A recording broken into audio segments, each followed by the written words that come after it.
ಸಖತ್ ಖಾರ ಬಣ್ಣ ಮತ್ತು ರುಚಿ ಆಚಿ ಚಿಲ್ಲಿ ಪೌಡರ್.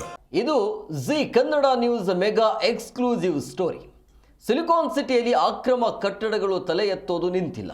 ಸಚಿವ ಜಮೀರ್ ಅಹಮದ್ ಕಚೇರಿಯ ಹಿಂದೆ ಅನಾಹುತ ಸೃಷ್ಟಿಸಲು ಅಕ್ರಮ ಕಟ್ಟಡವೊಂದು ನಿರ್ಮಾಣ ಆಗಿದ್ದು ಡೆಮಾಲಿಷನ್ ಆರ್ಡರ್ ಮಾಡಿ ಜಿಬಿಎ ಅಧಿಕಾರಿಗಳು ಕೈಕಟ್ಟಿ ಕುಳಿತಿದ್ದಾರೆ. ಅಕ್ರಮ ಕಟ್ಟಡದ ಮಾಲೀಕರು ಮಾತ್ರ ಜಮೀರ್ ಅವರ ಹೆಸರನ್ನು ದುರ್ಬಳಕೆ ಮಾಡಿ ಅಧಿಕಾರಿಗಳನ್ನು ತನ್ನ ನಿಯಂತ್ರಣದಲ್ಲಿ ಇಟ್ಟುಕೊಂಡಿರುವಂತಹ ಗಂಭೀರ ಆರೋಪ ಇದೆ. ಈ ಕುರಿತ ಡೀಟೇಲ್ಸ್ ನಿಮ್ಮ ಮುಂದೆ.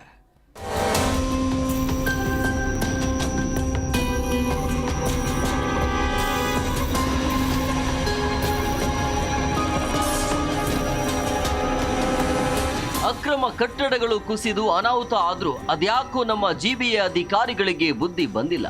ಬಾಬು ಸಾಪಾಳೆ ಅಕ್ರಮ ಕಟ್ಟಡ ಕುಸಿತ ಪ್ರಕರಣ ಸೇರಿದಂತೆ ಹಲವು ದುರಂತಗಳು ನಡೆದರೂ ಅಕ್ರಮ ಕಟ್ಟಡ ನಿರ್ಮಾಣ ನಿಂತಿಲ್ಲ. ಹೌದು, ಸಚಿವ ಶಾಸಕ ಜಮೀರ್ ಅಹಮದ್ ಕಚೇರಿಯ ಹಿಂಭಾಗದಲ್ಲೇ 7 ಅಂತಸ್ತಿನ ಅಕ್ರಮ ಕಟ್ಟಡ ನಿರ್ಮಾಣ ಆಗಿದೆ. ಚಾಮರಾಜಪೇಟೆಯ 4ನೇ ಮುಖ್ಯ ರಸ್ತೆಯಲ್ಲಿ ಅಕ್ರಮ ಕಟ್ಟಡ ನಿರ್ಮಿಸಲಾಗಿದೆ. ಕಟ್ಟಡ ಮಾಲೀಕ ಬಿವಿ ಗಜೇಂದ್ರನಿಂದ ಜಮೀರ್ ಅಹಮದ್ ಹೆಸರು ದುರ್ಬಳಕೆ ಮಾಡಿಕೊಂಡ ಆರೋಪಗಳು ಕೇಳಿದವೆ. ಕಟ್ಟಡ ತೆರವಿಗೆ ದೂರು ಕೊಟ್ಟರೆ ನೋಟಿಸ್ ನೀಡಿ ಜಿಬಿಎ, ಎಇ, ಜೆಇ ಸುಮ್ಮನಾಗ್ಬಿಟ್ಟಿದ್ದಾರೆ. ಕಟ್ಟಡ ಡೆಮಾಲಿಷನ್ಗೆ ನೋಟಿಸ್ ಕೊಟ್ಟರೂ ಕಟ್ಟಡದ ಮಾಲೀಕ ಗೃಹ ಪ್ರವೇಶ ಮಾಡಿದ್ದಾರೆ. ಇದಷ್ಟೇ ಅಲ್ಲ, ಅಕ್ರಮ ಕಟ್ಟಡ ಡೆಮಾಲಿಷನ್ ಆದೇಶ ಆಗಿದ್ರು ಕಾಮಗಾರಿ ನಡೆಸ್ತಾ ಇರೋ ಗಜೇಂದ್ರ ಈ ಕುರಿತು ಜೈ ಸತೀಶ್ ಅವರನ್ನ ಕೇಳಿದ್ರೆ ಹೇಳೋದು ಬೇರೆ. ಸರ್, ಫೈಲ್ ಟೌನ್ ಪ್ಲಾನಿಂಗ್ ಇಂದ ಬಂದು ಸರ್ ಇಲ್ಲಿಗೆ ಮೋಸ್ಟ್ಲಿ ಡೆಮಾಲಿಷನ್ ಆರ್ಡರ್ ಆಗಿರೋದು ಕಾಪಿ ಬಂದಿದೆ. ಅದಾದ್ಮೇಲೆ ಬೆಸ್ಕಾಮ್ ಮತ್ತೆ ಇವ್ರಿಗೆ ನಾವು ಲೆಟರ್ ಬರೆದು ಸ್ಟಾಪ್ ಮಾಡ್ತಿದೀವಿ, ಡಿಸ್ಕನೆಕ್ಟ್ ಮಾಡಿ ಅಂತ ಹೇಳಿದೀವಿ. ಅದಾದ್ಮೇಲೆ ಈಗ ಜಿಬಿಎ ಆದ್ಮೇಲೆ ಏನೇನ್ ಪ್ರೋಟೋಕಾಲ್ ಬರುತ್ತೆ ನೋಡಿದೀವಿ. ಅದು ಡಬಲಿಗೆ ಬಂದಿದೆ ಡೆಮಾಲಿಷನ್. ಹಾಗಾಗಿ ಇವರು ಏಜೆನ್ಸಿನ ಒಂದು ಬುಕ್ ಮಾಡ್ಬಿಟ್ಟು ಡೆಮಾಲಿಷನ್ಗೆ ಇದು ಮಾಡ್ತಾರೆ ಸರ್. ಈಗ ಈ ಯಾರು ಎಕ್ಸಿಕ್ಯೂಟಿವ್ ಇಂಜಿನಿಯರ್ ಯಾರು? ಭಾಸ್ಕರ್ ರೆಡ್ಡಿ ಅಂತ ಸರ್. ಇಲ್ಲ ಆಫೀಸ್ ಅವ್ರದ್ದು ನಿಜಮಾಗ್ರ ಸರ್. ಸರ್, ಇವ್ರದೇನು ಡೆಮಾಲಿಷನ್ಗೆ ರೆಡಿ ಆಗಿದೆಯಾ? ಡೆಮಾಲಿಷನ್ ರೆಡಿ ಇದೆ. ಎಕ್ಸಿಕ್ಯೂಟಿವ್ ಇವ್ರನ್ನ ಏಜೆನ್ಸಿ ಬುಕ್ ಮಾಡಿ ಹೊಡಿಬೇಕು ಸರ್. ಇದೇ ವೇಳೆ ದೂರು ಹಿಂಪಡೆಯಲು ವಿಪರೀತ ಒತ್ತಡ ಹಾಗೂ ಪ್ರಾಣ ಬೆದರಿಕೆ ಇದೆ ಅಂತ ದೂರುದಾರ ಸಾಮಾಜಿಕ ಹೋರಾಟಗಾರ ಅನಿಲ್ ಕುಮಾರ್ ಆರೋಪಿಸಿದ್ದಾರೆ. ಉಪಮುಖ್ಯಮಂತ್ರಿ ಹೇಳ್ತಾರೆ ಅನಧಿಕೃತ ಕಟ್ಟಡ ತೆರವು ಮಾಡಿ ಅಂತೇಳಿ. ಇವತ್ತಿನ ತನಕ ತೆರವಾಗಿಲ್ಲ. ಶಾಸಕರ ಕಚೇರಿ ಹಿಂಭಾಗಿದ್ದೆ. ಅವ್ನು ಕೇಳಿದ ಕೂಡಲೇ ಓನರು ಯಾರ್ಯಾರಿಂದಲೋ ಫೋನ್ ಮಾಡಿಸ್ತಾನೆ, ಹೆದರಿಸ್ತಾನೆ. ನಾನು ಲೋಕಾಯುಕ್ತಕ್ಕೆ ಸಮೇತ ಹೇಳಿದ್ದೀನಿ, ದುಡ್ಡು ತೊಗೊಂಡು ಕೇಸು ವಾಪಸ್ ತಗೋ ಅಂತ ಬೆದರಿಸ್ತಾನೆ. ಈ ಥರ ಎಲ್ಲ ನಡೀತಾ ಇದೆ. ನನ್ನ ಜೀವಕ್ಕೆ ಏನಾದ್ರು ಹೆಚ್ಚು ಕಡಿಮೆ ಆದರೆ ಅವರು ಮತ್ತೆ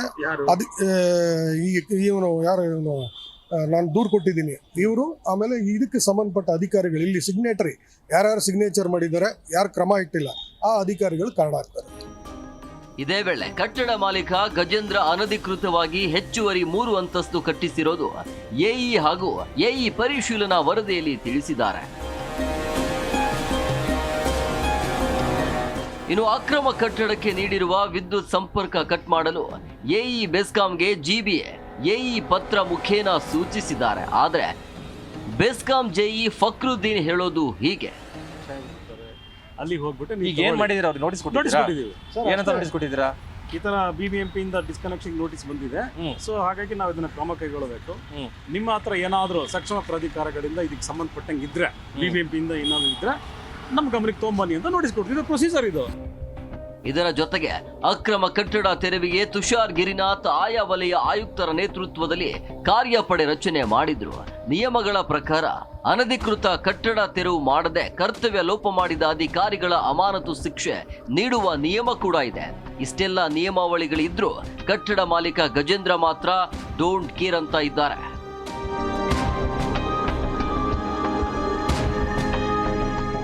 ಜಿಬಿಎ ಅಧಿಕಾರಿಗಳು ಹಾಗೂ ಕಟ್ಟಡ ಮಾಲೀಕರ ವಿರುದ್ಧ ಲೋಕಾಯುಕ್ತರಿಗೆ ದೂರು ದಾಖಲಾಗಿದೆ. ಕಟ್ಟಡ ತೆರವು ಮಾಡದಂತೆ ಅಧಿಕಾರಿಗಳ ಮೇಲೆ ಕಟ್ಟಡದ ಮಾಲೀಕ ಜಮೀರ್ ಹೆಸರು ಹೇಳಿ ಒತ್ತಡ ಹಾಕ್ತಾ ಇದ್ದಾರೆ ಅನ್ನೋದು ಜಿಬಿಎ ಅಧಿಕಾರಿಗಳ ಆರೋಪ. ಒಟ್ಟಾರೆ ಡಿಸಿಎಂ ಡಿಕೆಶಿ ಅವರೇ ಇತ್ತ ನೋಡಿ, GBA chief commissioner Maheshwara Rao ಅವರೇ ಅಕ್ರಮ ಕಟ್ಟಡ ಕೂಡಲೇ ತೆರವುಗೊಳಿಸಿ. ಮತ್ತೊಂದು ದುರಂತಕ್ಕೆ ಕಾದು ಕುಳಿತಿರುವ ಅಕ್ರಮ ಕಟ್ಟಡದ ಡೆಮಾಲಿಷನ್ ಮಾಡದ ಅಧಿಕಾರಿಗಳನ್ನು ಅಮಾನತು ಮಾಡಿ ಜೈಲಿಗೆ ಕಳುಹಿಸಿ. ಇಲ್ಲವಾದಲ್ಲಿ ಮತ್ತೊಂದು ಕಟ್ಟಡ ಕುಸಿತವು ಅಥವಾ ಅಗ್ನಿ ದುರಂತ ನಡೆಯೋದ್ರಲ್ಲಿ ಯಾವುದೇ ಅನುಮಾನವೇ ಇಲ್ಲ. Prasanna Devanur, metro bureau, Zee Kannada news.